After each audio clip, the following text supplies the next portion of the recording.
যোগসুতে শিবিরের বিরাট বিজয়ে বিএনপির রাজনীতিতে একটা কঠিন পরিস্থিতি সৃষ্টি হয়েছে। মুহূর্তের মধ্যেই বিএনপি কঠিন শিক্ষা পাচ্ছে।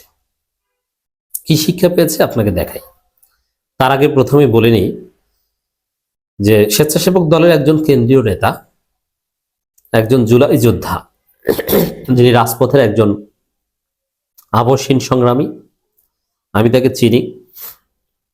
তিনি অনেক বছর জেল খেটেছেন, অনেকবার, এবং জুলাই আন্দোলনের রাজপথে সক্রিয় ছিলেন। মির্জা ফখরুলদের মতো এই আন্দোলনের সাথে আমাদের সম্পৃক্ততা নেই সরাসরি, ওই রকম ছিলেন না। তিনি হাসিনার বিরুদ্ধে আন্দোলন করেছেন। বিএনপির বেশিরভাগই ছিল গা বাঁচানো।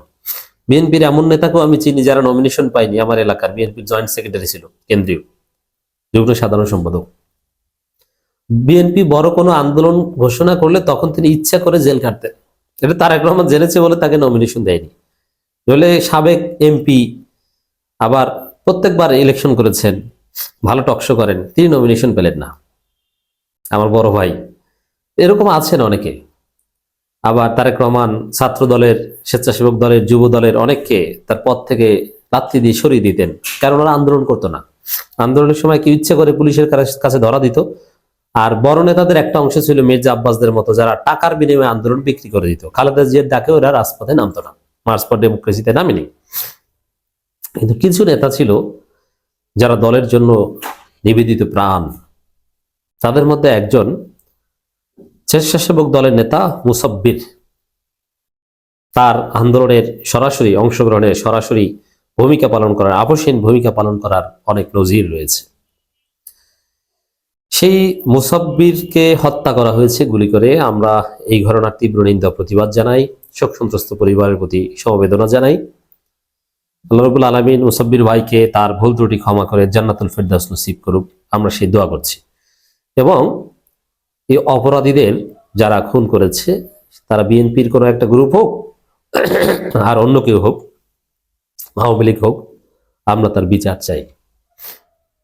কিন্তু বিষয়টা দেখেন, বিএনপি তার ভুলের খেসারত দিচ্ছে কিভাবে?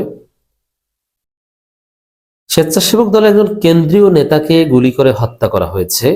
প্রথম কথা হচ্ছে, সেই অর্থে এটা নিয়ে মিডিয়ায় কোনো আলোচনাই নেই, জনগণের মধ্যে এটা নিয়ে কোনো আগ্রহ নেই। জনগণের মধ্যে আলোচনা যোগসুতে কারা জিতেছে। বিএনপিও যোগসু নির্বাচনে তাদের পরাজয়ের শোক উদযাপন করছে। মুসাব্বির হত্যা নিয়ে এফোর্ট দিতে পারছে না এবং জনগণের সিম্পিতি পাচ্ছে না, কারণ তারা এখন হারু পার্টি। বুঝতে পারছেন ফলাফল কি? এটা ন্যাচারাল ফলাফল। এখন উচিত ছিল কি, এরকম একজন আবশ্যিক নেতাকে হত্যা করা হয়েছে, আমরা সবাই কথা বলবো মুসাব্বিরকে নিয়ে, চারদিকে আলোচনা হবে এই মুসাব্বিরকে নিয়ে, এটাই হবে, ইট শুড হ্যাভ বিন। কিন্তু না, আলোচনা যোগসু নিয়ে। যোগসুর প্রভাব জাতীয় রাজনীতিতে কি অমুক তমুক, খুব কম। এমনকি পত্রিকায় আপনি দেখবেন, অনলাইন ভার্সনগুলোতে জগন্নাথ বিশ্ববিদ্যালয় ছাত্র সংসদ নির্বাচনের ফলাফলে 10,000 20,000 লাইক, রিয়াক্ট। আর মুসাব্বির হত্যায় 75 76 125টা লাইক। মানে জনগণের আগ্রহ নেই। এবং এই ঘটনায় বিএনপির রাজনৈতিক ধরাটা কিভাবে খেয়েছে দেখেন। ওসমান হাদিকে এইভাবে গুলি করে হত্যা করা হয়েছিল, কিন্তু বিএনপি তার প্রতিবাদ করেনি, বিএনপি তার বিচার চায়নি। কিন্তু ইনকিলাব মঞ্চ তার বিচারের দাবিতে আন্দোলন করে যাচ্ছে। তারেক রহমান বিচার চায়নি, অথবা বিএনপি কোনো কর্মসূচি দেয়নি। বিএনপি একদিন ইনকিলাব মঞ্চের অবস্থান কর্মসূচিতে যেতে পারতো, তা তো যায়নি, বরং ওই কর্মসূচিকে কটাক্ষ করে কথা বলেছে ছাত্রদলের ছাত্রীরা। ছাত্রদলের সভাপতি রাকিব চাচ্চু বলেছে, ইনকিলাব মঞ্চের ব্যানারকে ব্যবহার করে কেউ যেন রাজনৈতিক ফায়দা হাসিল করতে না পারে। এর মানে ইনকিলাব মঞ্চের এই কর্মসূচি তাদের জন্য বিব্রতকর। ওসমান হাদি হত্যাকাণ্ড নিয়ে বিএনপি যে নোংরা রাজনীতি করেছে, তার ফলে এখন বিএনপির নির্লিপ্ততার কারণে আজকে তাদের দলের ত্যাগী নেতাকে হারাতে হয়েছে। এটা হতে পারে বিএনপির কোন একটা গ্রুপ করেছে, হতে পারে অন্য কেউ, যেই করুক না কেন। যদি বিএনপি ওসমান হাদি হত্যার বিচারের দাবিতে সোচ্চার থাকতো, মাঠে থাকতো এবং সিরিয়াস হতো, আমি বিশ্বাস করি এই ঘটনা ঘটতো না। এবং বিএনপি যদি অবৈধ অস্ত্র উদ্ধার বা এগুলোর বিষয়ে জোরালো ভূমিকা পালন করতো, যেরকম জামায়াত ইসলামী অবৈধ অস্ত্র উদ্ধারের প্রতিবাদে দাবিতে মহাসমাবেশ করতে চেয়েছিল, এইভাবে যদি কিছু একটা বিএনপি করতো, চাইতো, তাহলে আজকে তাদের এই নেতাকে হারাতে হতো না।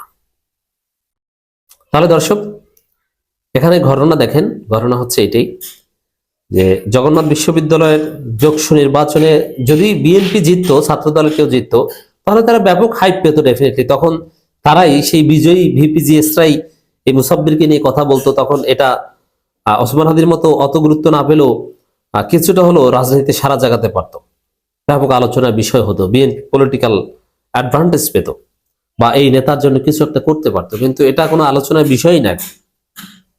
জগন্নাথ এই ঘটনাকে ঢেকে দিয়েছে। এখন এখানে তার কারো কোনো হাত নাই, এটা ন্যাচারাল। জনগণ কোন খবরে আগ্রহ দেখাবে, কোনটা নিয়ে কথা বলবে, রাজনীতিতে কোনটা নিয়ে আলোচনা হবে, এটা তো একটা ন্যাচারাল পলিটিক্যাল অ্যালগোরিদম আছে। সেই জায়গায় বিএনপি এখন এখানে ধরা খেয়ে গেল।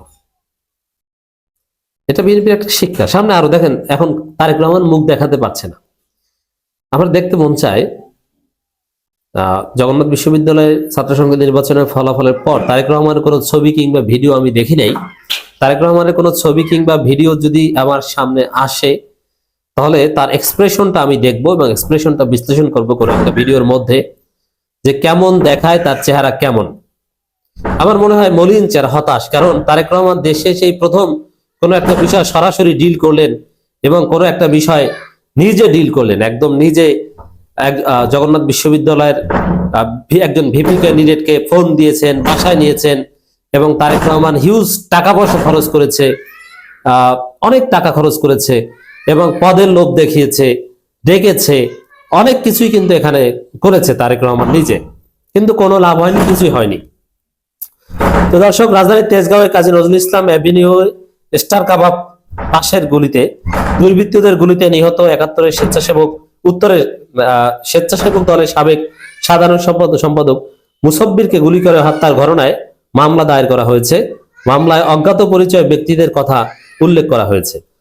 তেজগাঁও থানার ভারপ্রাপ্ত কর্মকর্তা কৈশনু মার্মা মামলা বিষয় নিশ্চিত করেন। দেখেন, এখানে মামলা হয়েছে, নিহতদের বাদী মামলা করেছে, ইত্যাদি ইত্যাদি। কিন্তু যদি বিএনপি যদি রাজনীতিতে প্রাসঙ্গিক থাকতো, আলোচনা হতো, জনগণের যদি সমর্থন থাকতো, তাহলে এই হামলা কে করে থাকতে পারো, কোথায় সিসিটিভি ফুটেজ, কোন জায়গা থেকে ঢুকেছে, পুরো জাতি একদম সর্বোচ্চ এফোর্ট দিয়ে এটা বের করে ফেলতো। কিন্তু এদিকে জনগণের কোনো এফোর্ট আমরা দেখছি না, জনগণের কোনো আগ্রহ নাই, ফেসবুকে লেখালেখি নাই। কারণ বিএনপি হারু পার্টি, তারেক রহমানের ম্যাজিক কাজ করে না। তা আমি মনে করি যে বিএনপির বড় বড় ঘটনা শিবিরের বিজয়ের কাছে এভাবে ধামাচাপা পড়ে যাচ্ছে, এটা বিএনপির রাজনীতির জন্য একটা অশনি সংকেত। বিএনপি রাজনীতিতে যথেষ্ট কোণঠাসা এবং বিব্রতকর পরিস্থিতির মধ্যে আছে, তার প্রমাণ এটা।